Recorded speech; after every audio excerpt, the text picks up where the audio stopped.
Hello, and welcome to the Great Game Debate Podcast, where friends come together to respectfully discuss, debate, and disagree about video games. As always, I'm your host, Caden Barthay Lane, and joining me as always is, of course, the godfather of the debate himself, Jonah Gomez. How you doing, buddy? I am doing great. I finally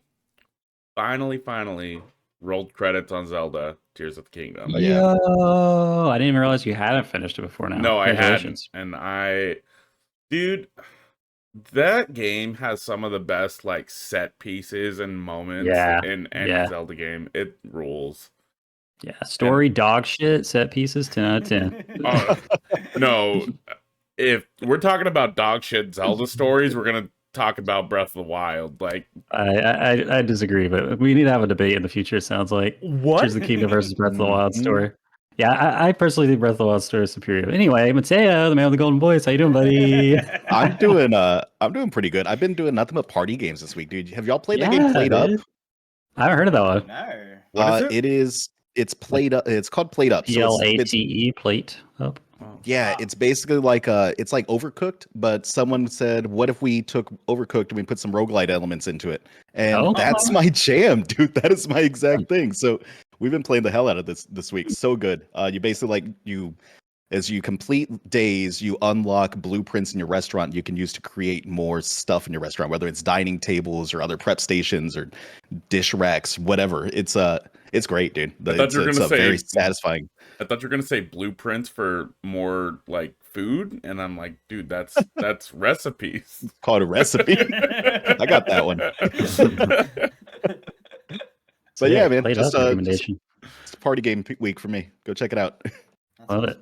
And of course, we're not complete without the saucy Aussie, Stephen Beaumont. How you doing, my friend? Yeah, good, man. Just finished up Spider-Man recently, actually, and got the plat after a little bit of mucking around. It's actually there's a couple hidden trophies where I'm just like, you should just look up. If you see a hidden trophy before you finish the main campaign, it's easier to do it if you do it before you finish the main campaign, because I had to run around for like 20 minutes, like to an hour or so. I can't remember how long it was. It felt like a long time just trying to find anyone to fight to be able to do these like just trophies. Waiting for enemy spawns or whatever. Yeah, it was just one of those like, do this many attacks of this thing. Yeah, so that sucked. Whereas like just before the end, you're fighting so many enemies and they keep spawning, so it would have been the perfect time to complete it. Yeah. One sentence answer here. Let's not digress too much, but I see online a lot of discourse about people very polarizing opinions on like the ultimate story suit for Miles with like I like it. You like it? Okay. It's different. It's cool. But yeah. What are the complaints about it? I haven't seen it. I just think it looks horrible and stupid. I personally don't. Like, you can change it. Obviously, there's a bunch of different colorways for every suit in the game, which is cool. Nice. And I thought there was a colorway where it was like a red flowing energy in his arms and stuff. I thought it was pretty sick. The most egregious thing is the final possible mission you could do if you've completed everything before the final boss is after the story, and you get the worst looking outfit. It's like, it's so much more egregious than Tears of the Kingdom's like get every shrine like outfit. Worse than that, because that's pretty bad. It's so much worse. All right. And our special guest this week is none other than beloved GGD community member and host of How to Waste Your Time podcast, Holden Hintz. How you doing, buddy? I'm doing exceptional. Thank you so much for having me. It is a genuine honor. I feel like I've seen this podcast grow so much from its former state to where it is today, and to have this going with Gaiden at the same time, I feel like it's a renaissance of GGD. So I'm very honored to be here with you guys. Let's go. The golden age. Rip to all of our audio listeners, because Holden just has this like phenomenal, amazing mustache right now. You gotta see it. It's giving me Waluigi vibes. I just want to give him a good old wah. Give us a wah. My wah is Super Wario, but here we go. Wah. It's pretty good. It's pretty good. They could hire you. All right. Well, I hope you all learned Photon Shot, because it's time for the icebreaker. Your listeners are once again missing out as Jonah shuffles forward with his One Piece shirt that's punching the camera. Question this week comes in from very reliable standby community member Randall Reborn, who gives us about like 90% of our questions. Thanks for sending those. We love and appreciate you, Randall. Shout out to Randall. Do you prefer to start a new game you are hyped about, or finish a game you really enjoyed? Is the question. I'll kind of like start the conversation here. The way I'm framing this question in my mind is extreme, I guess. Like, if for the rest of your life you could finish a small amount of games, or you could play like double that volume of games, but you would never be allowed to actually finish those games. I would definitely take the latter, honestly. Like, play more games and not finish them. You know, I don't have the money to play more games. Because when you finish, assuming the games and then like, you know, whenever you finish, and then like your partner's just looking at you with disappointment in their eyes, like you'd rather just enjoy the journey, wouldn't you? Yeah. I mean, you know, you don't need to finish like Tears of the Kingdom to like get it, you know. But there's some games. Although you should. The ending of that game is the ending of the game rules. Really good. But you know, it really can depend on the game. I'll try not. I've just been like extolling the virtues of this game in the Discord, so I'll try not to go on about it too much. But I just played this Pokemon hack called Pokemon Unbound. That's like Pokemon for adults because it's actually hard and you have to know like competitive strategies to win. But the culmination of that experiment, I mean, the culmination of that experience, like building like the perfect team to actually be able to handle and take down the Pokemon League, was just like the best part of that game. So if I don't think I have as fond memories of my experience with that game if I didn't have that cherry on top at the end. But yeah, it's a game by game basis. But Holden, how are you feeling about this? So I have an issue.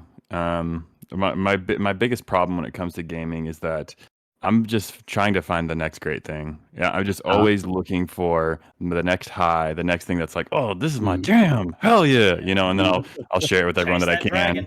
Yeah. I'm just always chasing the dragon. It is a marvel and a wonder that I've been married for 7 years, because I am always looking for that next thing, whether it's the next movie or the next TV show. But especially with video games, man, I have a pretty extreme opinion where I'm like, when I'm done with a game, I'm done with it. Like I put 10 hours into Nobody Saves the World, and I felt like I experienced everything I needed to see. I played that loop, really cool. Didn't feel like I needed to finish it. You know, I'm not knocking it because I dropped it. Hell yeah! I'm just saying, I respect that. No, that's how I do it with like no backlog. I think backlog is ridiculous. Just play a game until you've had your fill, and then be done with it. You know. You don't need to finish every game. I prefer to play like 1 or 2 games at a time. Yeah. And try and finish them if I really like it. But if I don't get back to it, I'm just like, it's whatever. It's done. Sure. I had my fun with it. I think sorry to interrupt. I think it's Sorry, I'm just jumping over this question. I lost track of whose turn it was to speak. It's Holden's turn. I interrupted him so rudely. Before we pass to the pod to Steven, did you have final thoughts, Holden?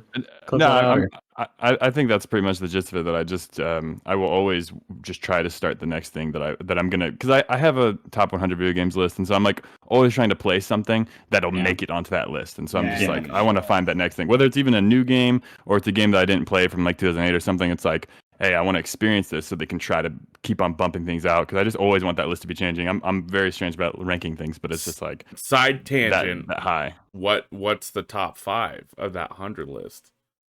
1 Halo 3, 2 Guitar Hero 2, 3 League of Legends, 4 Pokemon Soul Silver, and 5 is Smash Bros Ultimate. You know, I have such a high level of respect for like the variety of experiences in that top 5. Yeah. The spread there. I almost want to see like the notes on each of these to figure out how they got that spot. Like I want to see like the little like the breakdown, the scoring breakdown, I guess. With Lee, No, go ahead. That's for all the Patreon subscribers. We'll do a little post. I'll break down my top 5. Top 5 breakdown. Yeah. With League, I know that a lot of people get sucked into League and they really like that game. Did you have a core group of, what is it, 5 or 6 players on a team? Yeah, 5 on the squad.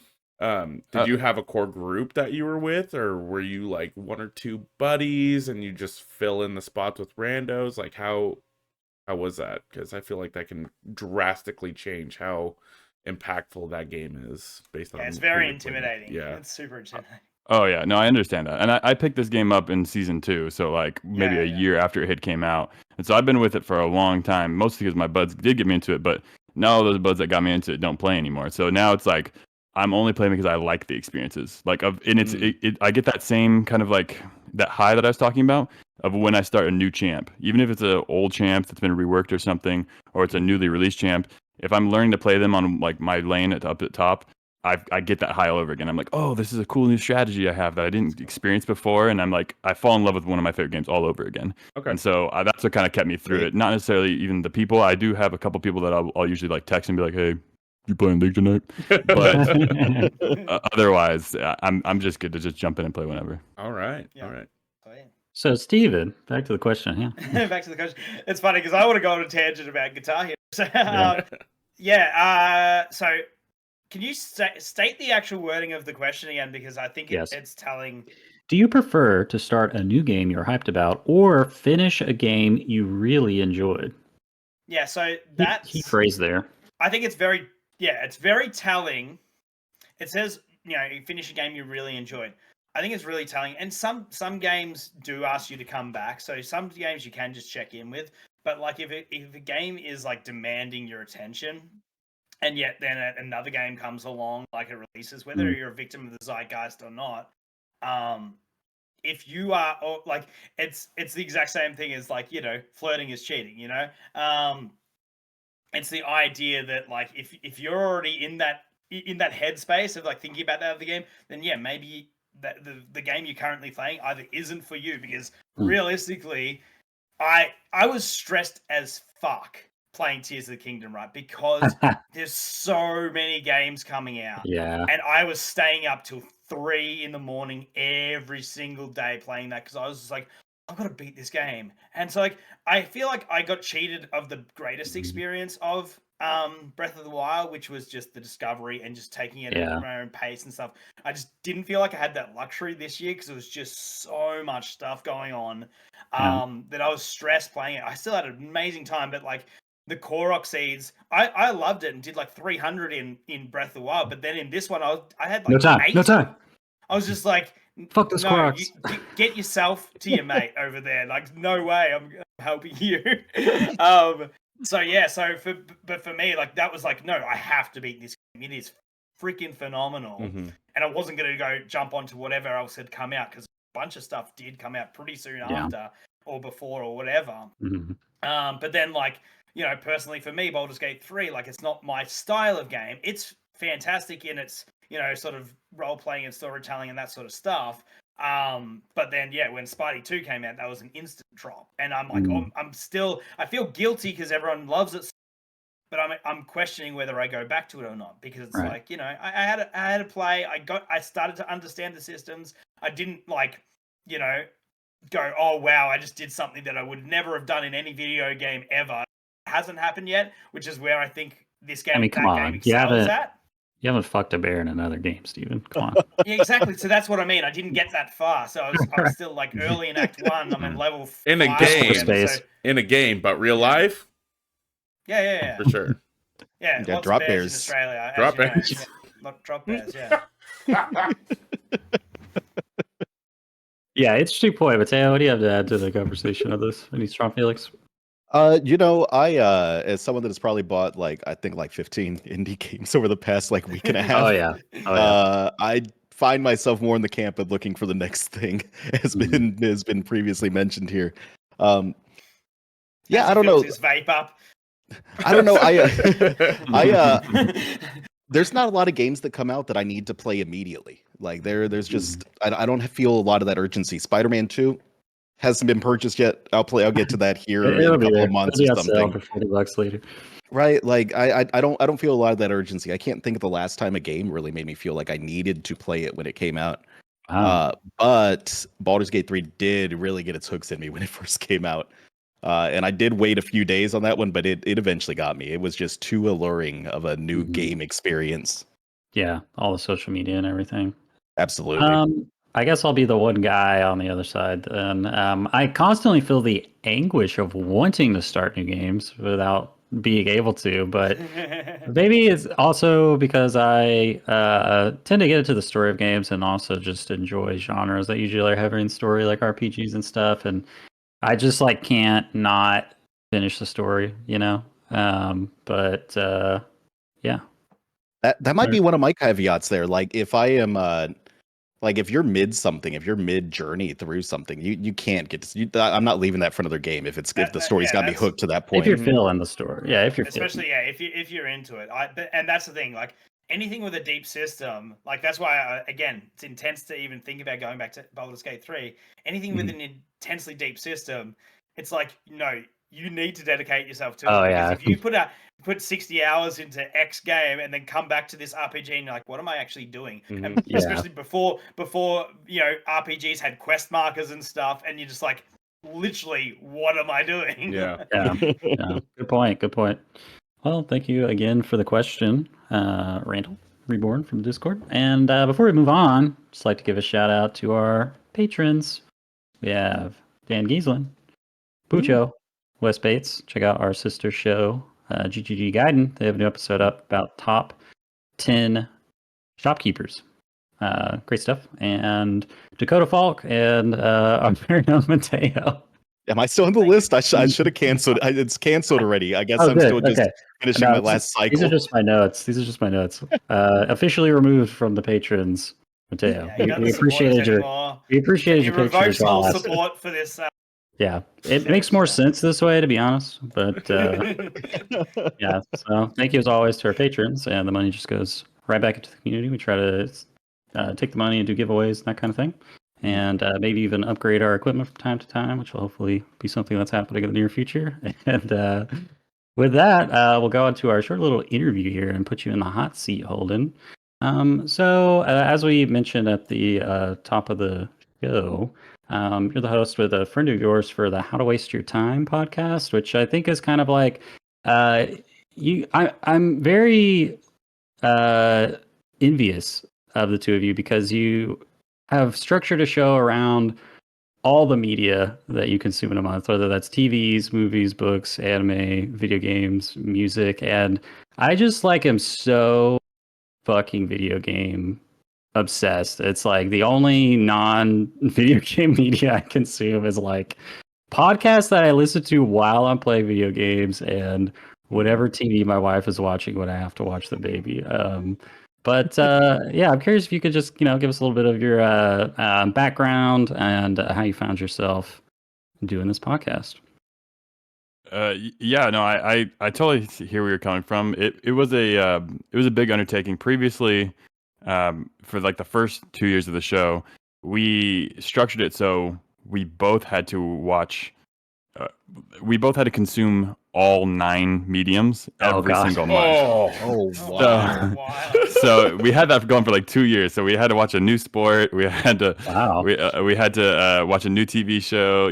Watch a new anime, play a new video game, and we had to talk about every single month. So we have since kind of hey, no one's asking us to do this. Let's basically alternate every other month, so that way we don't have to put so much on our plate. Nice. But yeah, I mean, it originally started because I listened to it had to be 6 or 7 different podcasts, all on different types of entertainment. So I had I had a podcast for video games. That's several of them. I had a podcast for movies, or if when a new comic book came out that I wanted someone to talk about, I listened to that one. Or I had a podcast for dissecting music. And so I was just man, what if there was a one-shop stop that you could just listen to, for 2 hours or whatever, and then you would just be able to find whatever you wanted, or you could treat it like a modular podcast, and you could just jump to the time codes and just find what you like and hear that little review, and then basically you could leave the podcast. Just come in, come out. And so I said, let me take the bull by the horns myself. Nice. My best friend is my best friend for a reason. We have all the same kind of we both love sports. We both love anime. It's a rare type of person. I get that. I don't expect anybody to listen to the show and be like, this is 9 new things that I'm gonna partake in. Thanks, guys. But it's something that we are like, oh, we're already kind of doing this anyways. Let's just make this a monthly meeting. It's really become just a kind of a way that we can hang out now, as we just talk, yeah. and he just comes over to my house. We record for a couple hours, and we just kind of talk about what we consumed. And it's just, it's fun. It's just something fun that people can take recommendations away from. For all of you guys who out there who said, yes, I would like to keep playing new video games and just put away my old ones, then yes, we have recommendations for all you gamers out there. Every single month we drop a new game or a new movie that we watched, and just kind of we do a little review on it. We spend about 10 minutes on each one, and then we jump to the next, just kind of tell you how we enjoyed and kind of spent our time, because you only have so much time to waste in this life, so you might as well waste it smartly. Sure. Yeah, and I was listening to your most recent episode, the August one, before the show, and I really enjoy it because I have no intention of ever engaging with those pieces of media you talk about at all myself. So I kind of get to vicariously just get a little bit of a cultural infusion into my brain of things that are happening in other media that I don't consume, and not just be completely focused on video games. So yeah, pretty cool. Steven, you got any questions for Holden? Yeah, well, I was actually on one of your most recent ones on board games. That was something where I was for someone that you're investing in so many different mediums, just your knowledge base, because just the terms you're using when you're talking about these games, so much deeper than I know. That I know about board games. I play the basics at the moment, and I've been picking up more and more with the kids. Because I've been wanting to get them into sort of more tabletop co-op experiences. So it was really awesome. Hearing what you guys had been playing. Are there any high recommendations for co-op experiences? That's a great question. Yeah. That's the thing about all these different mediums is the more you get into these hobbies, you realize they have their own jargon and they have their own subcultures. And it's once I know the rabbit hole has entered too far is once I join the subreddit for whatever it is, and then I know I'm oh yeah, I'm kind of hooked on this. So yeah, I joined the board games subreddit a few years back. I really only got into it maybe 2017. That was my gateway into board games. But one of my all-time favorite cooperative board games is Dead of Winter, which is a little bit heavier. I can't remember how old your children are. I got a 7-year-old. He's pretty cluey though, because we play TCGs and shit. So yeah. Okay. Yeah. Dead of Winter might be a little bit more 9 years old, but it's a zombie defense type game, where you're basically just kind of trying to keep the zombies out, survive.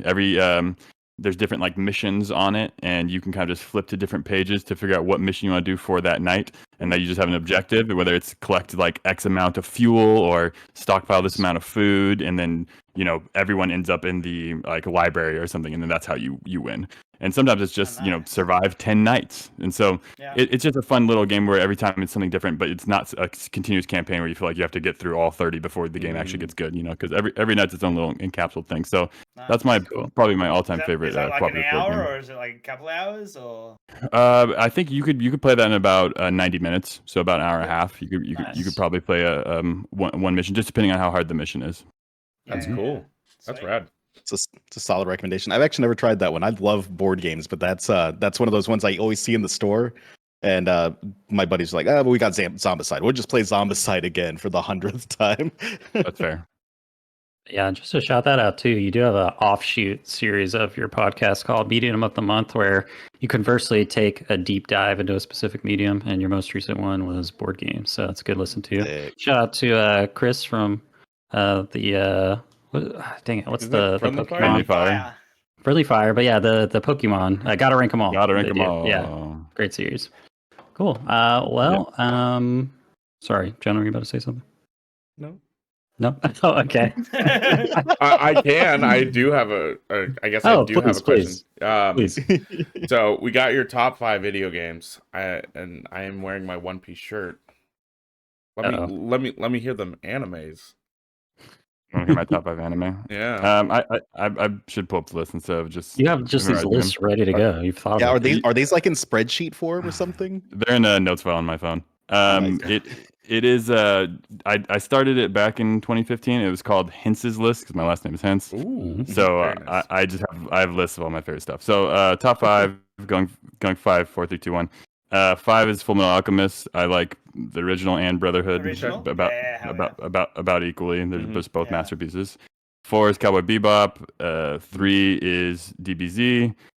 2 is Space Dandy, and 1 is Samurai Champloo. So yes, yes. Big Watanabe fan. All of his stuff like really hits for me. Why do we have to debate? Let's just go about Samurai Champloo. My only problem was with Champloo, like because it just started. I only watched it recently, and it was like the sort of rapey vibes between like the main characters towards their like female protagonist was like. I don't remember that. I don't remember that either. Much for me.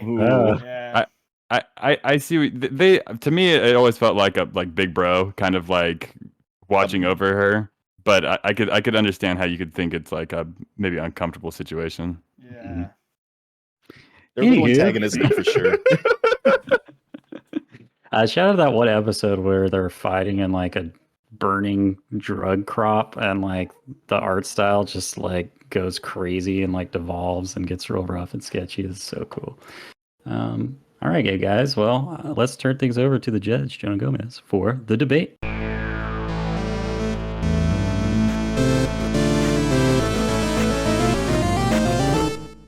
Welcome back to the debate.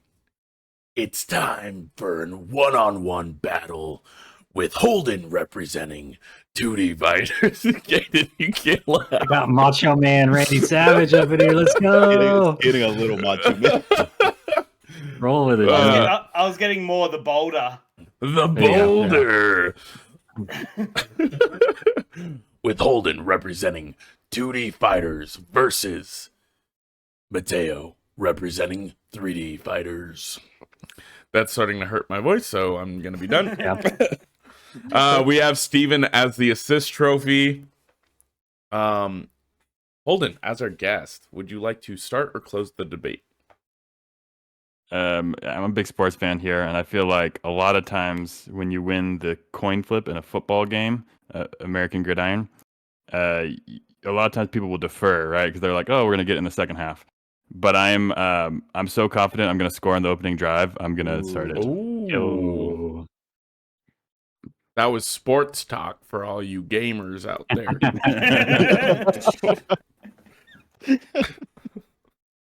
Holden, you've got 2 minutes on the clock for your opening statement. If I can unlock my phone. 3, 2, 1, debate. All right, guys. So here's the thing. When I first pitched this idea of 2D versus 3D, it was kind of a joke because I was like, nobody is willing to die on the cross that is 3D games. Let's choose one of my other ideas. But then they said, no, we're serious. We're going to run with it. And then I said, wait, we're sure that it's 2D and not 2.5D, right? Versus actual 3D, right? Everyone said, we understand. Stop belittling us, Holden. And I said, okay. So now that groundwork has been laid down, let's just talk about the prestige. Let's just open up with some bangers. So 2D fighters, right? That's where any kind of fighting game started. You know, that's the dawn of fighting games because 3D animating wasn't even an option at the time. So when you think of 2D fighters, here's your heavy hitters, right? This is your lineup. You've got the Street Fighter series. You've got Mortal Kombat, Injustice, Marvel vs. Capcom, DBZ fighters, Guilty Gear, King of Fighters, Skullgirls, and of course, you have Smash Bros. And every other platform fighter as well. So just that lineage alone, you know, yes, that is the prestige. But now let's get into the minutia of why 2D fighters are even better. The combos are so much easier to input. A lot of times you're just running a semicircle with your joystick and inputting something. And that's a lot of your different special moves. Whereas In a 3D fighter, you got a lot of different positioning, a lot of different things that are going on to kind of enter the right combos. In some 3D fighters, you have a ring out. In 2D fighters, the only way you're going to have a ring out is if you have platform fighters, and then it feels justified. Ultimately, 2D fighters is just a better grid to fight on. It's a lot, the X and the Y axis is all you need to see and do to be able to actually engage in combat. And I cede my time. Okay. Just say leaving 5 seconds on the table. That was a good opener, man. That was great. Yeah, very professional. Well thought out. 100%. Mateo, Delivered concisely, clearly. it is time for you to open with your thoughts. 3, 2, 1, debate. I thought you were gonna say it was time to fight. Time to fight. Let's go. Okay, so let's name some heavy hitters on the 3D fighting side, because I think that there is a very impressive pedigree on the 2D side, but I think that the 3D side is slept on a little bit because the 3D fighters, as you mentioned, they have some weirder concepts in them. So we have Tekken. We're also counting Tekken Tag Tournament. Got some weirdness that they introduced there with the ability to swap characters. Dead or Alive, Soul Calibur, maybe the greatest fighting game at the arcade. If you're spending your tokens on any other machine at the arcade, you're wasting your time. Don't do it. Virtual Fighter, Bushido Blade, Guys, Rival Schools, Power Stone, Mortal Kombat, because we're counting Deadly Alliance and Deception. Boom. The high point of the series. And yeah, we'll go with that. We'll go with and let's toss some more weird ones in there. Fight Night, the UFC games. These are all 3D fighting games. They're doing things you can't replicate in a pleasing way on the 2D format. I'm glad that you started off with kind of defining the guidelines here, because I think that this debate is a little complicated. Like if we're talking best, that's subjective, right? And we also have to kind of pull out those 2.5D games, because man, here is a fun thing from when I was doing my research for this debate. There's a lot of lists that just define 3D fighting games as games that have 3D polygons in them, and that is dumb. That is so wrong. I read some that were like, oh yeah, Street Fighter EX is a 3D fighting game. I was like, is it though? Is it really? So I think it's important that we kind of lay it out. You know, like the 2.5D games. I think neither of us get those. I don't think they really count for either one of us, because I think there's too much leeway there to argue that they could that they belong to either platform. Time. Right. Yeah, all right. fell off a little there. Setting a rule mid-debate. I don't know how I feel about that. I don't know how I feel about. Constrict yourself that way if you want. Ooh. If you think it's on your side, just use it. That's my take on it. The voters decide. All right. It's gonna come down to everyone just seeing the two little emojis in the chat anyway, Yeah. Joan, and just They won't know what they're voting for, you know. One of the best memories from playing footy back in the day, and in Australian rules football, we have 4 goalposts, and to kick it between the middle ones is 6 points. And if you kick it over the post, it's pretty much a referee's decision.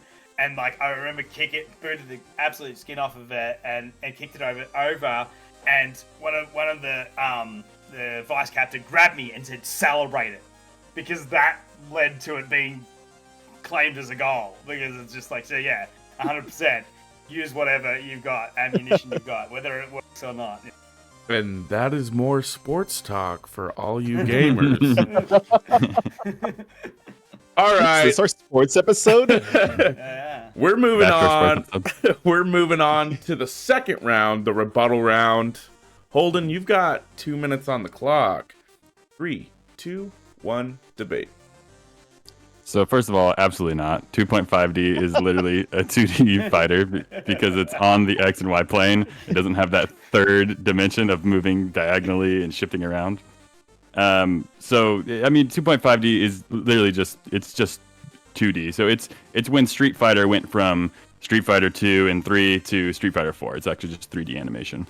But it's still on that same axis. One of the bigger things that I love about 2D fighters that's kind of absent from most 3D fighters is aerial combat. Most of them, they stay on the ground. They do maybe have a small jumping, but there isn't a lot of air combos. And so with a lot of your actual like Marvel vs. Capcom games, a lot of your strings are going to be juggling in the air. That's a big part, and that's a big jargon word in 2D fighters, is that you're trying to juggle people because then they can't block when they're being juggled.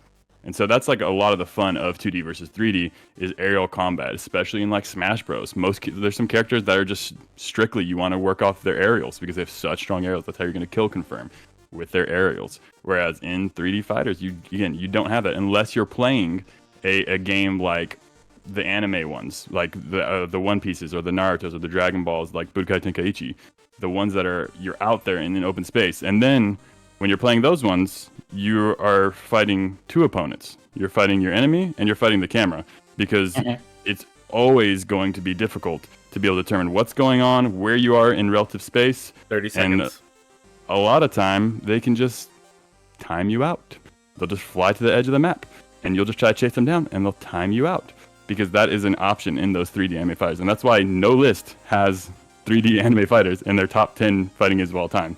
It's not just a coincidence and it's not collusion. It's just simply the fact that 2D fighters are better. I'll concede my time. Ooh, leaving 10 seconds on the table. Damn. Coming in strong. Coming in real strong. Mateo, do you have what it takes? End off those statements. Test my might. Test your mind. 3, 2, 1, debate. I think that those are good points. It actually brings me into one of the things that I was thinking about here. As we all know, there's a huge fighting game community, right? Some of the big ones are like Apex, DreamHack, Evo, right? Tekken is the only 3D fighter that appears at any of those tournaments. I think that is a good point. For 2D fighting games being for this smaller community, they are not for the masses. They are designed with these tournaments in mind. I present to you 3D fighting games for the working man. 3D fighting games for the smooth brain dummy boys going to the arcades and spending 50 cents, $1 at a time, and they want to get the most bang for their buck. You know, you can go to the Street Fighter machine and you can get your ass kicked by the guy that's been there for 6 hours that day just taking quarters from kids. Or you can go to go and play some Tekken or some Virtual Fighter or some Soul Calibur and actually have a good time with your buddies. So what if he's grabbing Khalik and just smashing, the two top punch buttons and doing crazy Khalik combos? It's fine. I'm not a fighting game expert. I'm not going to competing in DreamHack. I'm just here to have a good time. So yeah, I pitch 3D fighting games as the working man games. We're for the average gamer. Let's put it that way. You are right. There is no aerial combat, or if there is aerial combat, it sucks in 3D fighting games. It's impossible. I was just playing Tekken 7 the other day. And they do some really kind of shitty mechanics. They have the final boss fight. You just fight a dragon. You just fight an entire dragon that flies. It's insane. It's nutty. But that brings me to my next point. Best thing about 3D fighting games. They do weird stuff. Let's talk about Urguys and the dungeon crawling game. This entire side game that's in Urguys. You can just go and crawl around dungeons, equip equipment. Arms for the Switch. What even is that game? It's amazing. I will tell you that much. But what even is that game? Let's talk about Hellish Court becoming the new Bushido blade. Time. I've got more. I'm just gonna have to rant about these later on. I've got a point here that just starts with rant about X. The arms call out, dude. I forgot about arms. Wild. All right, we're moving on into the final round. Holden, you've got 2 minutes on the clock for your closing thoughts. 3, 2, 1, debate. So I'd like to start with my assist trophy, Steven, if I could. Yes. Go ahead. One thing I would love to shout out about 2D fighters is, well, they're just so welcoming. They love the furry community. We've got Sonic Fox repping that.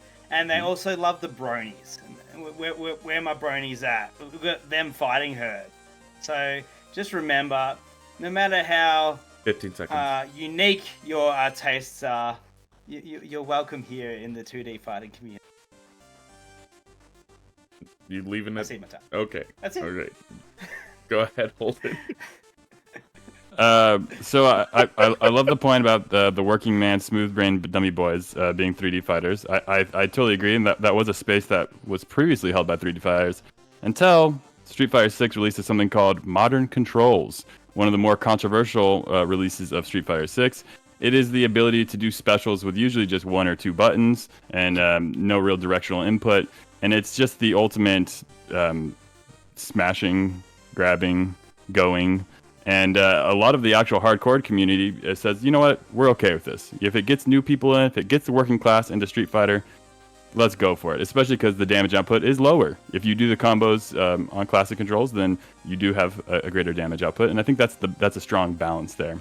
But I do want to, again, address the one thing, the elephant in the room, EVO. Is the mecca of fighting game tournaments, of competition. Something that makes it so important there, that the 2D fighting games that I think that is missing from 3D fighters, is the calculated hitbox and hurtbox. And for those of you people that don't play fighting games, know that when you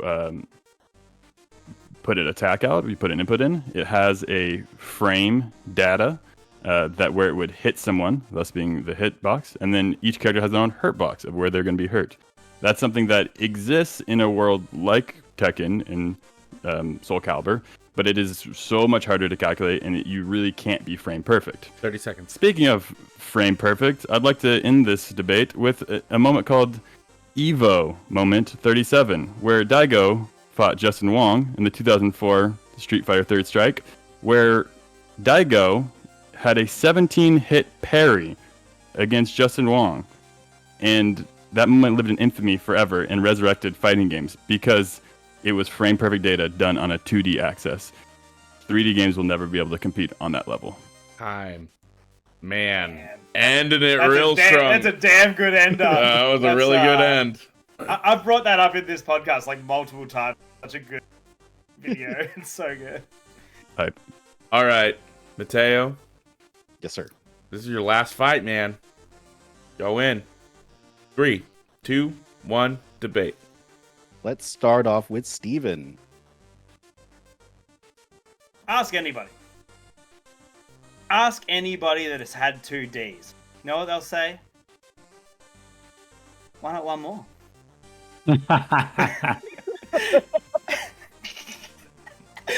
And also, 15 seconds. Let's just talk a little bit about the fact that a 2D fighter had the goal to bring back my 3D hero, Banjo-Kazooie, and it didn't lead to a superior 3D game. So that's just disgusting. Time. Mateo, go ahead. I don't know if that assist trophy helped me at all. But yeah, I actually agree. I agree with your point. I think that was there are a lot of amazing moments that come out of Evo. A 17 parry combo is insane. That's not anything that I will ever be able to do. It is not attainable for me to feel like that level of badass playing a 2D fighting game. But you know what? In Tekken, I am pretty untouchable with martial law, and that's good enough for me because here's the scenario for you. What are you throwing on at a party? You're throwing on Street Fighter, and everyone's gonna gather around the TV and play that, or are they gonna gather around Soul Calibur? They're gonna gather around Tekken and have more fun because the games are a little more accessible. I think if you're not a super technical person, I feel like the 3D fighting games are a little more technical. Tekken 8 actually, to one of your previous points, Tekken 8 actually did add in the Street Fighter thing. I don't know if they straight up stole it from Street Fighter, but they do have that same kind of easy mode. I think it is a really clever addition to gaming, to fighting games in particular. I think it's even got the same kind of system where classic mode, you do more damage, auto mode, you don't do as much damage. I don't know. For me, 3D fighting games they just scratch an itch that is not met with 2D fighting games. They do weird stuff because they're not the primary mainstream one. They get to do more of the weird shit and try out things and fail at them. And Power Stone. You're collecting Chaos Emeralds to power yourself up and be able to dominate your opponent. Rival Schools has an entire home run derby game built into it. You can bowl in Tekken. You can just do a straight bowling game. You got Sonic Fighters, Masters of Terraskazi. You just have so much weird shit, and a lot of it doesn't work. But I applaud them for approaching that weird shit in the 3D fighting world. All right. I'm really stretching the rules on this one, guys. You missed Mortal Kombat Armageddon has a kart racer. Let's go. About that. Let's go around the horn to get some thoughts. Caden, I'm gonna throw it to you first. How are you feeling? And give me your vote. Well, I will preface this by saying that there's some degree of bias because I grew up, doing couch PvP with Tekken and Soul Calibur with my bros. I come from a family of 4 brothers, and yeah, man, just that couch co-op with 3D fighters. But Mateo really appealed to me with the everyman smooth brain dummy boy thing because while Holden's argument is very strong, I think it really appeals to like the kind of player that does want to invest hundreds of hours to get good in a fighting game, and that's just not me. And like there is kind of like a lot of overlap in my mind as a very casual outsider to fighters of like any 2D fighting game. It's like kind of on the surface level about the same, just moving back and forth, whatever. But yeah, all the weird shit Mateo's talking about, it's like Tekken, I'm gonna, sidestep you and like do a side grab, or I'm just gonna like spam the kick buttons and random combinations with Eddie Gordo and just become like a blender. In Street Fighter, I mean, a Soul Calibur, you can ring people out and all that kind of weird stuff. And I don't know what Sonic Fighters is, but hey, hell, I do some couch co-op Sonic Fighters on a weekend and get drunk with the boys. You know what I mean? So yeah, I think just from a very casual outsider perspective who doesn't care anything about getting good or the competitive scene, 3D Fighters has my vote. So wow, take that, how you will. My opinion clearly does not matter in this arena. All right, Steven, I'm gonna pass it to you. Let's get your thoughts and your vote. That's like the beauty of a debate, and only have a certain amount of time to do your reposts and stuff, because it's like obviously for those smooth brain dummy boys you have Smash Bros to like counter with. So like that, if you had that one more one more rebuttal, that would have been the easiest counter. Just there is like the most accessible like fighting game on 2D plane, and it also is the highest like selling fighting game of all time. Again, I do agree with a lot of the sentiments though. When I think about going around to my mates, because I was the N64 kid and my mate was the PS1 kid, so when I go around to his place, it wasn't Street Fighter. We weren't like, it's way too sweaty even as a 10-year-old. It was like, yeah, Tekken, playing Tekken Ball, anything more fun, like, and yeah, the 3D games were just fun at that stage. And so that was my fighting game approach. And yeah, so when mates did get like a bit sweaty and they were playing like Street Fighter 4 at the end of high school, I was just like, this is way too intimidating. But on the flip side, Holden just came with insanely solid points every single time, and bringing up the that Evo moment is huge. Like, I can't say a 3D fighting moment that I know of that lives rent free, in my head. I got nothing. So yeah, my not a 2D fight. We lost everything you just said there. Say it one more time. Sorry. Am I there? Yeah, you're good now. You're there. Cool. Yeah, no, my vote goes to Holden just because. All right. Everything there was just pure gold and solid. Thank you. All right. Well, I guess I'm the sudden death decider on this one. Man. Mateo, you got me with the smooth brain dummy boy fighting games, taking me back to PAX when we're playing Tekken 8. Really had it, it's but good times. I love that appealing to the lowest common denominator is for our debate. We're still losing you. We know that Holden is objectively correct. We just are not the audience. And that's okay. But I will say Holden brought the facts, and Holden spoke it so well and eloquently. My points going to Holden. You freaking killed it, man. Took it down to sudden death, and you still snatched it. Congratulations, sir. It was fantastically debated today. That was a good one. I looked forward to being blown out in the Discord chatting votes. Oh yeah, just like the last 2 debates that we've had. Apparently, we're just as a team on a losing streak. Well, no, I mean you brought up a point that I wasn't expecting. So I mean, just again, appealing to the lowest common denominator. That's a great. Something I'm just not considering about 3D fighters. I've never seen 3D fighters as that, especially because when I like know how difficult it is to play like Kazuma in Tekken, and it's like, if you look at all of Kazuma's string, all of his like demon strings and everything, it's just like those are super like intense, like high like skill levels, and so that's how I view it, right? And so it's like when you're able to be like, oh, but they have all these fun little mini games, and I'm just like, well, I guess Mortal Kombat has some stuff. The way that the way I see it in my head is kind of like. So Tekken 3D fighting games. Let's use Tekken as a specific example. That's the one I have the most experience with. The learning curve just keeps keeps going up. The more you play, the better you get. Right. Yeah. Street Fighter for me, it went up, and then there's a plateau, and I have never been able to progress upwards in my skill level from that plateau. It is there's a level of studying and knowledge of like the programming almost behind the game to get past that point for me. But I'm glad that I closed out the debate though, because I was surprised I got to sneak in that couch co-op moment without being rebutted with Smash Bros. True. Oh, what were you saying, Steven? I was just saying the 3D Mortal Kombat games like Deadly Alliance and Armageddon had 3 different fighting styles, and so the longest combo strings were like you change between your fighting styles. Like I got up to like I think it was Kenshi, and I couldn't progress in the. It was Deception because you played a single player narrative part, and I just couldn't do his last combo string because it was just insane, and the amount of pauses that you had to have, and it was just nuts.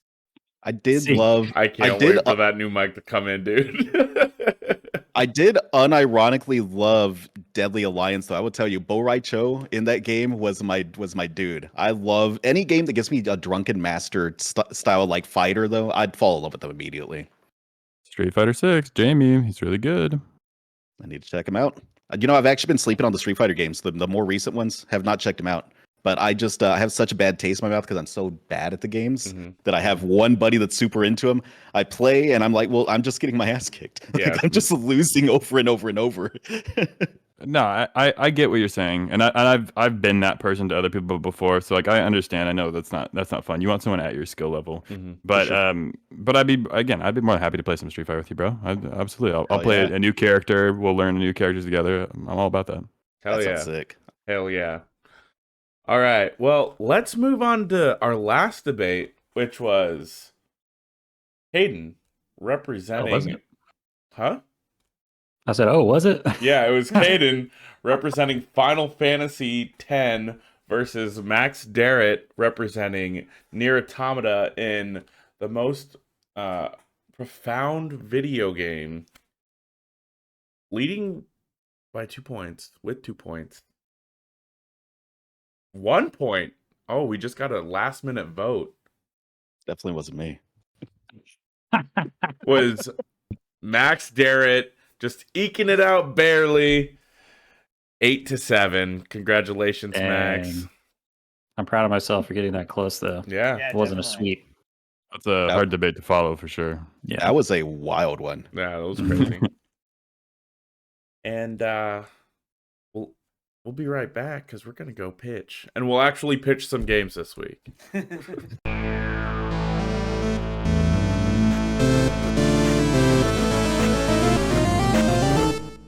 All right, and we are back for the pitch. We're in a handful of us panelists. We'll have 2 minutes to make an elevator pitch for a game we've been playing, and the rest of the panelists will decide if they will buy the game or not based off the pitch of the mystery game. I'll nominate myself to step up to the pitcher's mound first. Jonah, if you'd like to count me down.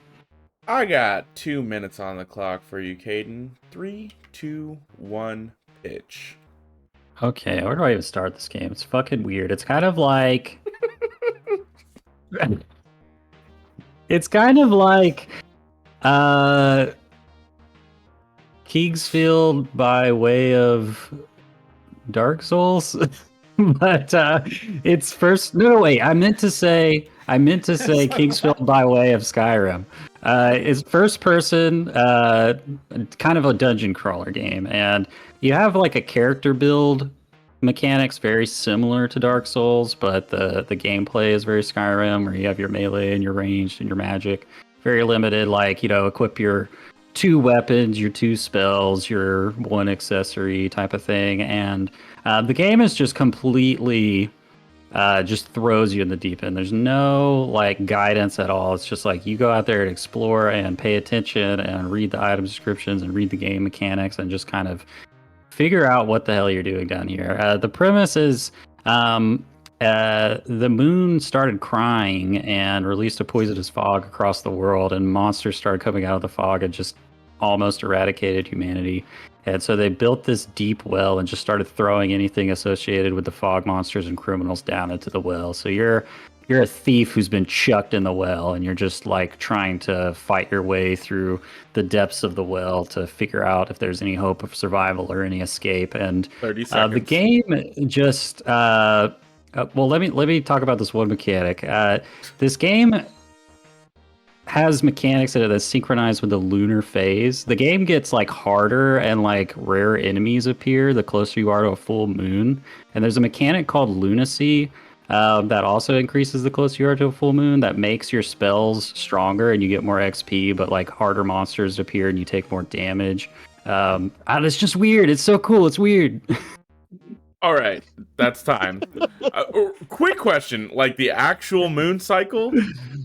Yeah, it syncs to like your PC calendar, and it tracks the phase of the moon and changes the content of the game based on the lunar phase. That's sick. That's actually pretty sick. That sounds like the Chinese government trying to get in my hardware. I ain't playing this.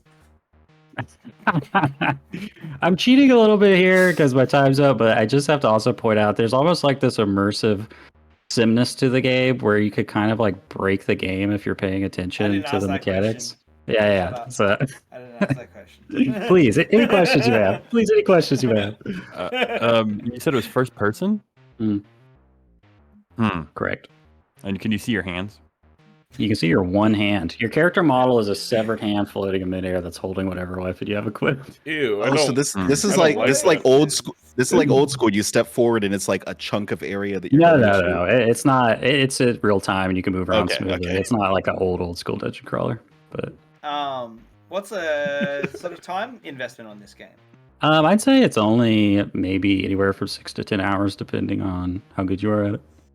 What's the movement like? Is it? Don't ask him about mechanics. Okay, this is. I can do this very swiftly. The very interesting thing about the movement in this game is it starts off feeling clunky, like Dark Souls. Like you move slow. You have like your most effective attack is a charge attack, and you're trying to like, circle strafe enemies slowly and block and get knocked back when you block. But there's 2 stats in this game that affect your movement speed and your jump height. And so my character build, I invested heavily into those 2 stats and ranged weapons, and now it's like a boomer shooter, and I'm just like strafing around and like jumping over enemies and just shooting them. It's just crazy that like the variety of gameplay is like you can be this tanky, chunky, blocking heavy armor knight, or you could be fucking Doom guy with a crossbow. So. Last question: Do we have any sort of like cool art style, or is it pretty? Oh yeah, you know how like PS1 filth is like the new pixel art, like Bloodborne demake type of thing. Yeah, that's what this is. It's that. Yeah, it's that PSX art style. Ooh, that intrigues me more. Yeah, I think the game is like less than a gigabyte because the graphics are so lo-fi. All right. That makes me in. Let's go around. I like terrible graphics. Round the horn. Round the horn. Holden, are you in or you out? I'm gonna say I'm out. This just seems a little too weird and funky by the amount of times Caden said weird and strange and funky. It also seems like it could be a little difficult and challenging, and I'm like, I kind of like a game where I can like, that's a variable that I can kind of control, and I feel like I'm in control of the game instead of like the game's controlling me. To give you an idea of the difficulty of this game, if you go into the catacombs and the deepest reaches in the mausoleum, if you linger too long, death appears and starts chasing you, and he can kill you in one hit. And the longer you spend the longer you spend in the mausoleum, death's speed increases, so you can outrun him, up until he surpasses your own speed, and then he just gets you. And it's pitch black in there. This is Vampire Survivors. I'm getting Vampire Survivor vibes heavy, dude. I'm gonna say I'm out as well. God, I'm sorry. you two will die in the well. Holden, I'm glad to die with you. We'll hold hands and we'll die in that brother in arms. Before you make your decision, Mateo, let me tell you, this game does not have autosave. You die, you lose your progress. You're really Is that a selling point on I don't know. I don't want to die. Save us money here. You just spend an hour crawling around on your hands and knees, barely surviving in the catacombs, and then death kills you, and you didn't even know he was in the game until he appeared the first time. There goes your hour. I don't know where I stand on this one. I would like to say that I'm a no, but I also don't want to die in the well. So I will probably buy game, Mateo. I will probably buy this one, and then it'll go into my massive indie backlog. Yeah. So, Steven, did you say if you're in or out? You say you're in. I said I was in. Hell yeah, my boy. You just told me some reason you were mad at me, but the mic didn't pick it up. So, okay, so 50% is pretty good. This game is called Lunacid. That's Lunacid. It just came out of early access on Steam. It's like less than $10, and I think it's one of those like single dev games, except for they had some additional artists for the music. Oh, the music is so good in this game, dude, and they care about the music so much. When the music track changes, it comes up on screen. It tells you the artist and the music track. So cool. Is this the first 10-minute pitch?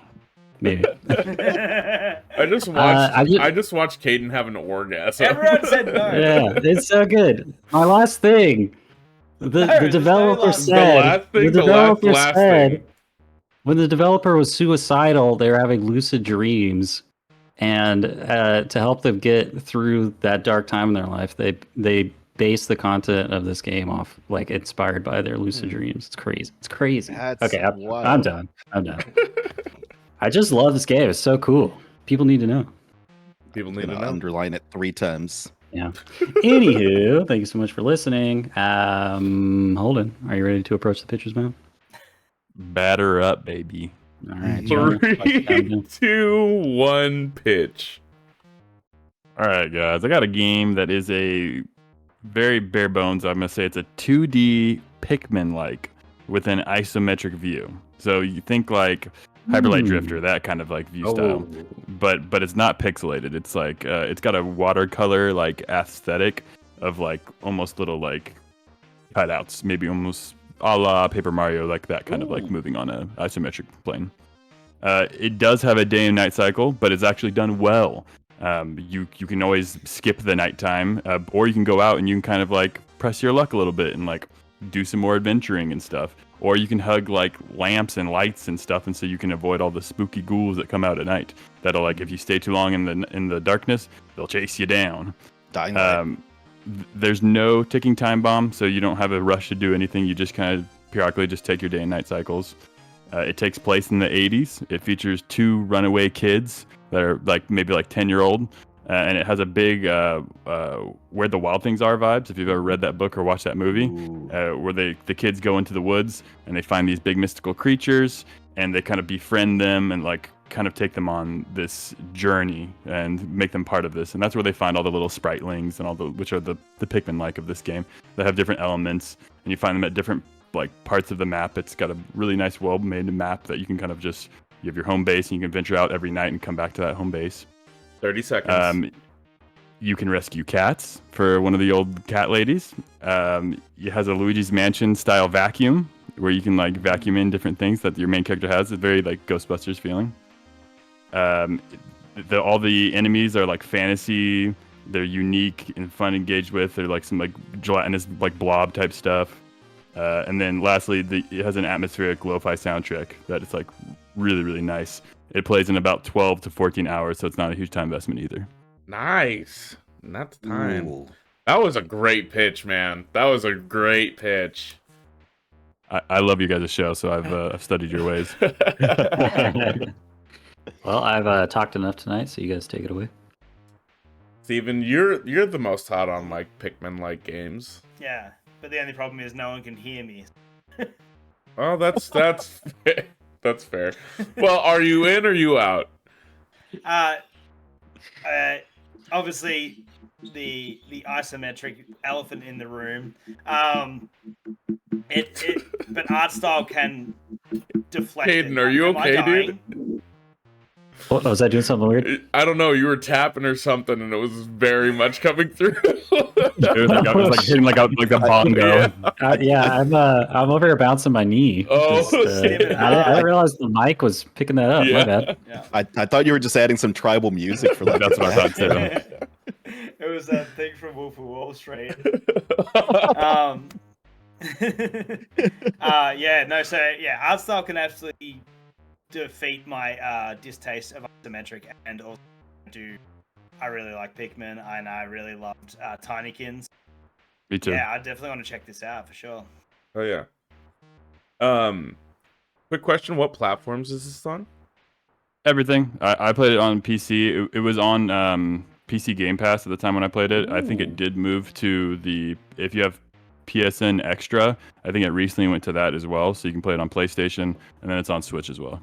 Yeah, I was thinking this sounds like a pretty good Switch game, but if I don't have to spend no money because it's on Game Pass, that's where we getting it. So I'm in. I am also probably in this.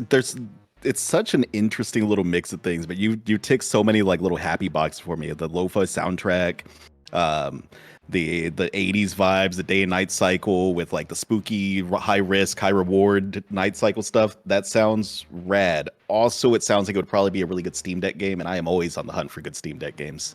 Definitely. I am in. Sweet. So another thing about Lunacid. Just kidding. Yeah, this game does sound rad, but something I've just realized about myself as I've become a aged gamer is just that that kind of like genre of like sort of management and like or survival or like camp based pick me sort of games are just not my jam, but it sounds delightful and cute as heck, but I guess I'll pass. What are you selling us? I am selling you guys a little game known as The Wild at Heart. It is a 2021 release. I feel like it was very commonly overlooked, and it didn't review super well. I hear like Metacritic's like 76. Like it's okay, but that's like the perfect like rating to be like under everyone's radar, because it's like 76. I'm not gonna play that. But honestly, I would score the game closer to like an 88 out of 100. Nice. I really, really enjoyed it. I think it's a great game. Totally vibed with it all the way through. And it has a cute little story. It's very endearing. Like the reason why they ran away, like how they're kind of like learning more about it. It's a little bit of a coming of age story with all these like fantastical creatures, because they definitely just got thrown into the dilemma that was already existing before they got there. So I absolutely adored it. The biggest complaint that people had was with the combat. And since then, there's been patches since 2021 where it's like now you have your Pikmin actually going where the pathing that you want them to, and they're actually attacking who you need them to, and it's a lot more precise of a game because they've kind of fixed that. And that's kind of the nice thing about coming to a game 2 years later, is that all the common criticisms aren't really valid anymore. That's nice. That's rad. This is definitely on Game Pass, or it was at least. I had this downloaded. I can't remember if it's this one, but is this possibly co-op as well? You can play it. I don't believe it is, but it does feature a bit of a different one. It does feature the two main characters that you do switch back and forth from, but at some points you're only playing as one of them, so it just wouldn't make sense for it to be co-op the whole way through. No worries. Yeah, I'm thinking it was something else, but yeah, it's cool. Awesome. All right, beautiful pitch. Next up is pitch down. Mateo. Please like to count him down. 3, 2, 1, pitch. Have y'all ever seen that movie Old Boy? Let me ask you something. Let's say that you are thinking of the movie Old Boy in your head right now. Which scene are you thinking of? You're thinking of the hallway fight scene. The hallway with the hammer, right? It's always that hallway fight scene. What if I told y'all that there was a game that is just the hallway fight scene from Old Boy for the entire game? You're throwing combos, you're breaking pull cues and stabbing people with your picking up dudes, throwing them into groups. It's always you against just 20 plus other people in this side-scrolling 2D hallway battler. It's built kind of like a beat 'em up. You're fighting massive amounts of people. It's heavily inspired by South Korean revenge films. So like there's straight up lines from Oldboy put into the game on purpose as an homage. There's bits of like The Man from Nowhere and like all these fantastic like the dark gritty South Korean revenge film vibes all in this game. Stylish as hell. It's got very gorgeous pixel art. The fighting animations look nice and smooth. The fighting itself, it feels heavy. It feels like it's not quite what you might expect. The combat is it's very combo based, and it's very timed based on your actual punches connecting. It takes a little bit to get used to, but oh my god, once you get into this game, once you're actually like a couple stages in, you're feeling the dodging and the attacking and the rhythm of the fighting. I don't know another game that's made me feel like more of an actual like badass. Like I felt like I was over there fighting in that hallway scene in Oldboy and just looking cool doing it. Your guy, every time you complete a little stage, he whips out a cigarette, he smokes a cigarette. Coolest thing in the world. So stylish. Time. Another great pitch. Oh yeah. What questions we got? Man, tell me about those environmental takedowns. You got pool cues. What else? You got pool cues. You have hooks you can put dudes up on. You can hit them with chairs. You can jump off of lighting fixtures and kick dudes into other dudes. If you're fighting someone with a weapon, whenever you do a takedown on them, you kill them with their own weapon. So like the baseball bat dude, you're bashing him in. The knife dude, you're stabbing him with the knives. There's actually one dude that's so annoying. He throws knives at you the entire time. But if you get him and you take him down, you stab him with like 4 knives and you throw 2 knives into his head. It's great. Oh, okay. It just sounds like I'm in. This sounds The Last so of rad. Us if you stripped everything out of it with the combat. But yeah, I mean, it sounds great. I'm in. What do you think, Steven? Yeah. No, I mean, like hallway scenes are always iconic. Like the raid as well. Like I'm hoping like, and probably maybe it's. Like, there's one kill in the Raids hallway scene where he kicks on top of the guy's head and his neck like goes on the broken door, and it's like, oh, so visceral. And then there's also like, yeah, but I was wondering, like, when you said, oh yeah, when you think of Oldboy, what are you thinking about? I was like, do I get to my redacted? Like after I find out the redacted, after you redact, like after they redacted, because that'd be pretty intense. Like I haven't done that in a video game before. That's a new experience for sure. Steven just got redacted by his mic. All right, Holden, what do you think? You in or out? Yeah, I'm definitely in on this one. I think it sounds cool as hell, and I was also on the same wavelength as Steven. I think it sounds like the raid to me. Like it sounds like you're taking on floors and floors of enemies and kind of working your way up or down. I can't remember which direction they're going in that movie. I'm pretty sure it's up. That makes the most sense. It goes whatever direction you want. Yeah, I think it's actually just a horizontal building, and there's a door at the end, and it just keeps going. Yeah, building's just 10 miles long. Yes, correct. Yeah, I'm in. This sounds awesome. Sweet. Is that everyone? Yeah. Yeah, we're all in. The game is called Vengeance for Mr. Peppermint. It's a short game, about 4 hours. Name. About 4 hours long. I think it was under $10 when I picked it up. Nice. Solid though. It is. It was way more entertaining than I thought it would be, and it's just the perfect length. Like it took me about 4 hours to roll credits, and that's about what I want from a game like this. Okay, you said Revengeance for Mr. Peppermint. Is it like candy-based characters, or is it just? No, oh, okay. It's very. It's. I was expecting, like, you said that name, and I just immediately went to, like, Adventure Time and thought of, like, Adventure Time characters doing all this, and I was like, whoa, that sounds crazy. You're just, like, snapping a candy cane's neck. Like... Yeah, this just came out last month on Steam. Very positive. The main character is dressed straight up like Kazama Kiryu from Yakuza. Yeah, it looks great. Pixel art. I will say though, if we admit that this is a good game, that's just another notch in the 2D fighters. Yeah. This pitch was supposed to go for last week's debate. All right. Well, thank you so much. Got some great recs for the pitch. We got Lunacid, Revenge of Mr. Peppermint, and please hold to remind us the name of your game one more time. The Wild at Heart. The Wild at Heart. All right, and what I'll turn was things your up. game again, Caden? I don't think you talked about it enough. All right. Yeah, with that, I'll turn things over to our game master this week, which may be a bit of a surprise.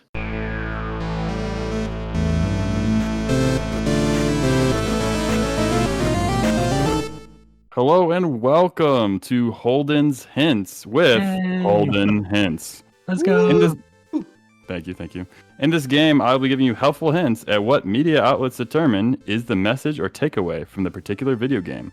We'll be reading what falls under the Talk to Your Kids About section on a popular website known as commonsensemedia.com.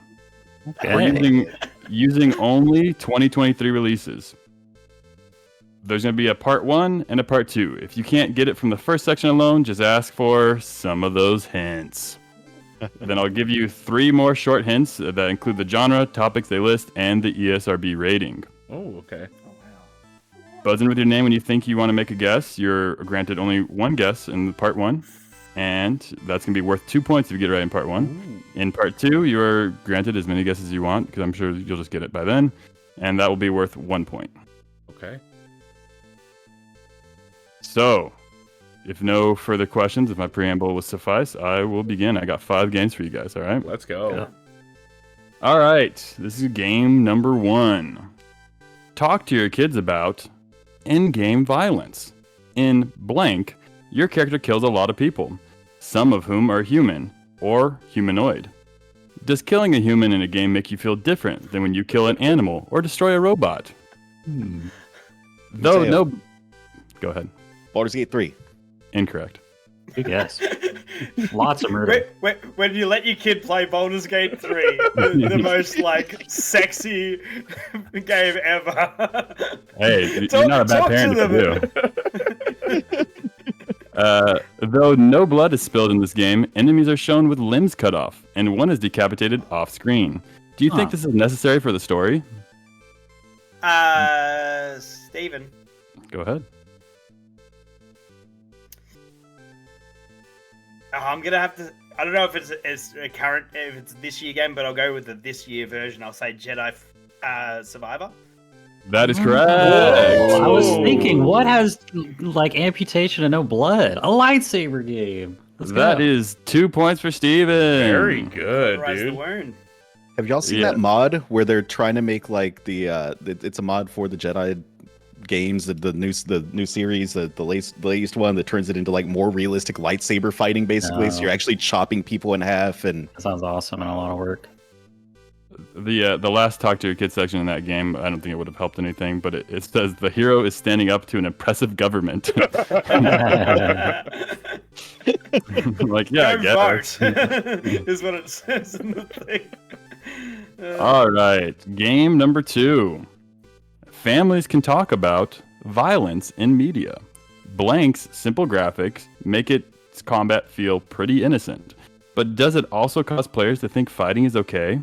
Should the heroes try to find ways to avoid violence more often? Does it add to the story? Talk about what it means. Go ahead, kid. Could it be Sea of Stars? That is correct. Oh, let's go. Good pull. Let's go. It's literally an action RPG, turn-based RPG. Yeah. Imagine any parent having any. Literally the main part of the game. That's 2 points for Caden. Wow. Good pull, dude. Crazy. it sounds like they should play Baldur's Gate 3 because you can talk your way out of fights in that game. You can love your way out of fights in that game. You've got my creative juices flowing because it's hilarious. There's at the Salvation Army Red Cross I forget what you call them over in the States, but the op shops here. They have a kids zone book, and it's like a kids magazine, but like because it's from Red Cross, everything relates back to Jesus. So I'm like talking about like Mario Wonder, and it would be like, so just like when Jesus fed the 40,000, Mario when he collects the elephant fruit, it's hilarious. And I almost I'm thinking of man. This thing. The other part of that was talk about what it means to help folks. If something is easy for you to do and difficult for someone else, are you obligated to assist? How does helping someone else make you feel? I'm like, it's kind of a stretch for Sea of Stars, but sure. Yeah. All right, great job so far. On the leaderboards, we got 2 points, Caden, and 2 points, Steven. Mateo, we gotta get up there. Gotta get it up there. I'm just glad it's not Jeopardy rules, and I'm losing points every time I buzz in. Yes, thankfully. No -2 yet. Game number 3. Families can talk about how specific regions can add their cultural touches to video games, as blank does with all of its blank-inspired nuances. What difference to the culture depicted in blank can you identify compared to your own? If you had a game focused on your specific cultural background, what would you want to show off? What could people of other cultures learn about where you come from? Jonah, is this Street Fighter 6? Incorrect. Damn it. Oh, very good guess, though. Very good guess. That's a good guess, actually. On brand guess, yeah. What other games can you identify with rich cultural backgrounds? Why do you think there aren't more games willing to celebrate the nuances of culture to this extent? And what could be done to further ensure different walks of life are properly represented in video game industry? Game this year that features cultural background. Mateo. This is Steve. Venba. That is incorrect, but great guess. That's a great guess. Yeah. That was a very good guess. All right. Again, I'm not going to talk to my kids about this, but Steven, I'll also randomly guess Baldur's Gate 3 because... That is incorrect. Can we get another hint? So, yes, thank you. That is the end of part 1. We're now moving on to part 2, so where we go over the genre, topic, and ESRB rating. So, the genre, adventure. The topics are magic and fantasy, adventures, friendship, great girl role models, music and sing-along. The ESRB rating is T for blood and gore, crude humor, language, and violence. I don't know. Why don't we know this game? I feel like he's gonna say it, and we're just gonna be like, duh. Adventure game. Female role models. That was great plural. Girl role models. Great girl role models. Great so girl. That's plural though. So. I'll give everyone a last guess before I reveal. Yeah, no idea. I give up. Yeah, I got nothing. I was gonna say Forspoken. That's the only game I can think about recently that has a yeah, that was last year though, right? Good guess. Yeah. So this one I think was just forgotten about. It is Chia. Oh yeah. Damn. I don't turn think I into a know coconut. that one. I feel bad that I missed that one because I was pretty hyped on Chia. I was pretty excited. Yeah, to play that makes a lot of sense for sure. So the blanks in there are about New Caledonia. That's the culture that's featured there. Giveaway, yeah. Yes. Okay. No points. Leaderboard stays the same. Okay. We're gonna move on to game number 4. Families can talk about visual style in video games. Can interesting, vibrant graphics enhance someone's ability to enjoy a video game? What if the gameplay isn't as good? Wow, they're throwing shade in there. Steven. Go ahead, Steven. Hi-Fi Rush. That is correct. Whoa! That's what I was thinking. That's the one I was thinking. I unfortunately don't particularly love the gameplay. I love the visuals. I could not remember the name of that game, so I was trying to decide whether it was allowed to frantically Google it or not. Yeah, that was a great pull. The rest of that, talk to your child about. Can good graphics make an average video game better, or does the gameplay need to take priority over all else? Yeah, someone's taking shots. So where does this come from again? So commonsensemedia.com. They go over like video games, TV shows, and it's just like how appropriate is it for you to watch with your kids, and like what's the age recommended stuff. Clearly not unbiased. That's wild that they just absolutely hate Hi-Fi Rush for that. Man, what a gorgeous bad game that you should talk to your kids about. Well, they do have one last thing, last nail in the coffin. It says, in a landscape where graphical fidelity keeps increasing, How do you identify the line between good graphics versus good gameplay in terms of your opinion of any one game? So this person's a savage. Yeah, okay. Man, I thought my review bum bingo was bad. Steven, it's 8 p.m. Do you know where your kids are? And are they playing Hi-Fi Rush? Get on that. I want them to develop bad taste in gaming. All right, it's time for Game 5, our final game. Mateo is 0, Jonah 0, Caden 2 points, and Steven with 4. Damn. Anyone's game. All right, this one is the most cryptic, so I left it for last. Families can talk about whether blanks blank introduced enough new content to justify the sequel, or is it just a way to get more money? Whoa. Go ahead, Jonah. Is this Tears of the Kingdom? Incorrect. What? Oh, Steven. That was a good guess. Yeah, that's Steven, go ahead. Well, if it's not Tears of the Kingdom, it's Spider-Man 2. Incorrect. guys, Caden. Caden, go ahead. Dubs. It's Cyberpunk Phantom Liberty. Incorrect. Okay, maybe she'll let you finish. All right, so Mateo, hold on, Mateo. You probably should listen to everything because no one else can buzz in but you. That's gotta be a fucking TikTok. You idiots! Is it Phantom Liberty? Phantom Liberty? No. Oh shit! Okay, let me finish it before you get in here, Mateo. Is this a game fans asked for, or is it blank that wanted to release it for more blank owners to enjoy, or both? Oh, wait.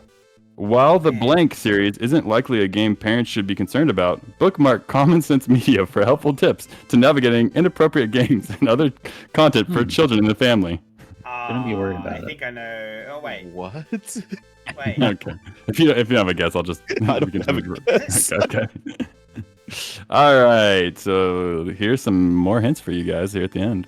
The genre of this game is strategy. The topics are magic and fantasy, adventures, Strategy.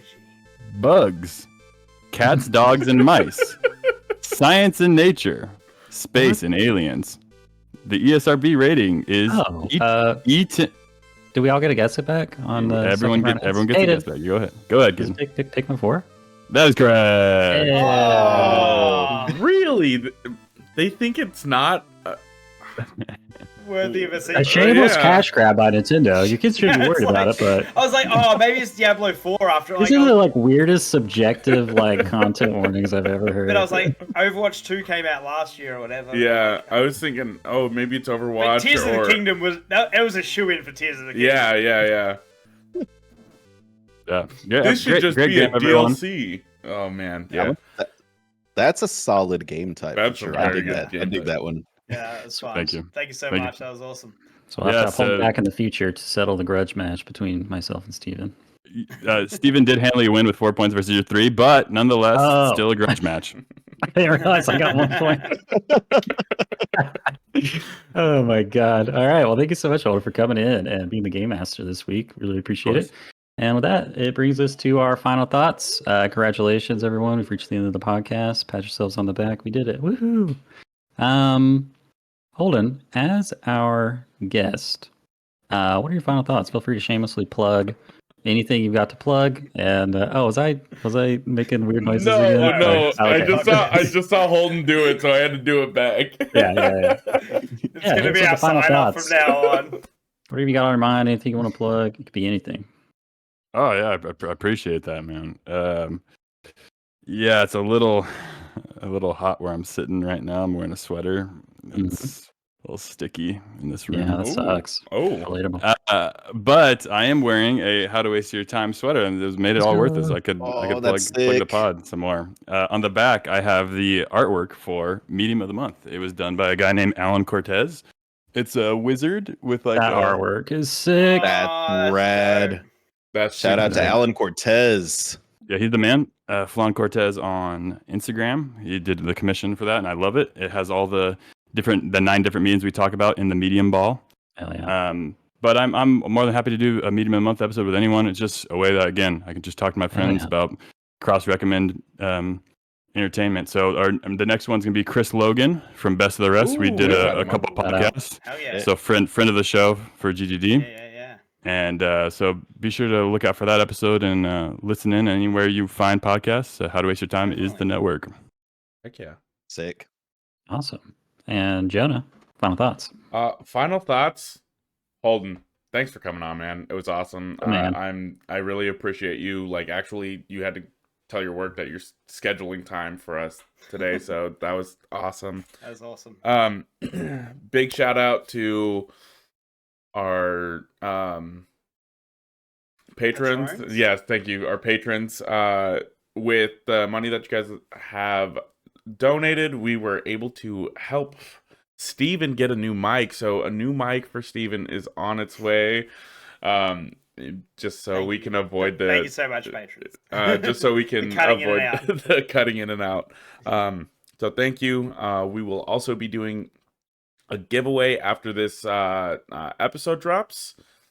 So keep an eye out for that. Also, we've got Secret Santa. This is the last week for anybody in the Discord to hop into the Secret Santa. If you're not a part of the Discord, we've got links all over the place in the description of both the audio and video version of this show. You can head to our link tree and hop into our Discord. Anyone is welcome to the Secret Santa. That closes on November 18th. It is a $20 to $80 limit, just somewhere in there.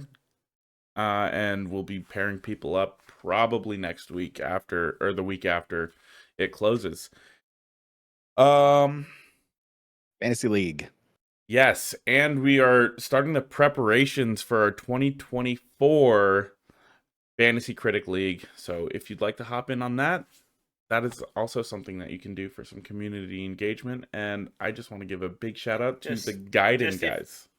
Oh, yeah. Just if you are going to join the Fantasy League, just know that Jonah's a cheat.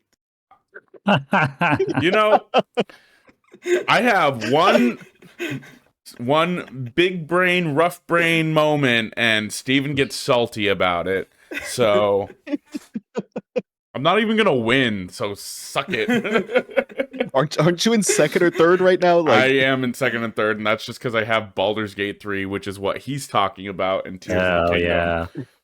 Hell yeah. So, all right. Big shout out to GGD Gaiden. You guys are killing it. Love the show. On to the next person. Steven, final thoughts.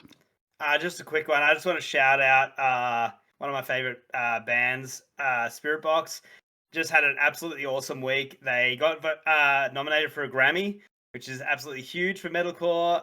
Does not get the representation it deserves, and like especially at the Grammys, it's always the old head freaking metal bands and stuff always just get the noms, which all the rest of the noms are mostly old head metal bands and stuff.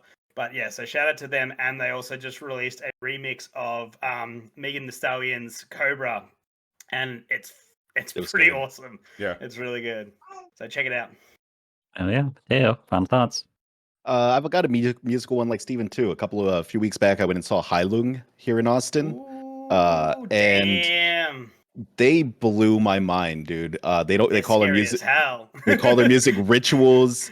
We were at this indoor like venue here in Austin, and there was like they brought out a bunch of like just topless people to play like Viking warriors, and they were banging their spears and their shields on the stage. There was fire, like way more fire than you think there would be in an indoor venue.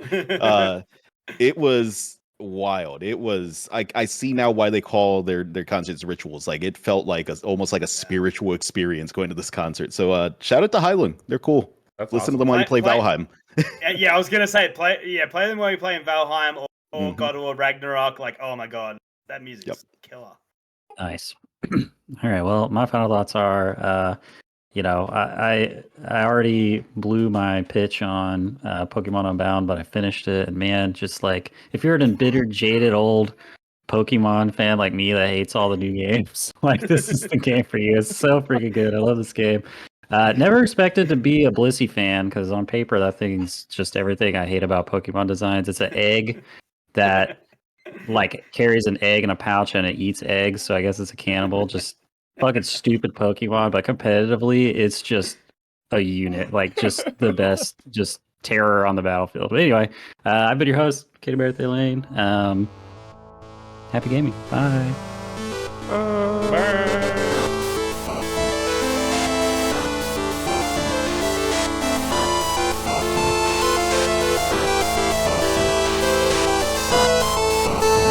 As always, a big thank you to our friend Misdriven for the music in our podcast. If you like what you hear and you want to check out more of what they have, you can pay them a visit on Twitter at MISTRIVEN719 or on Bandcamp at Misdriven.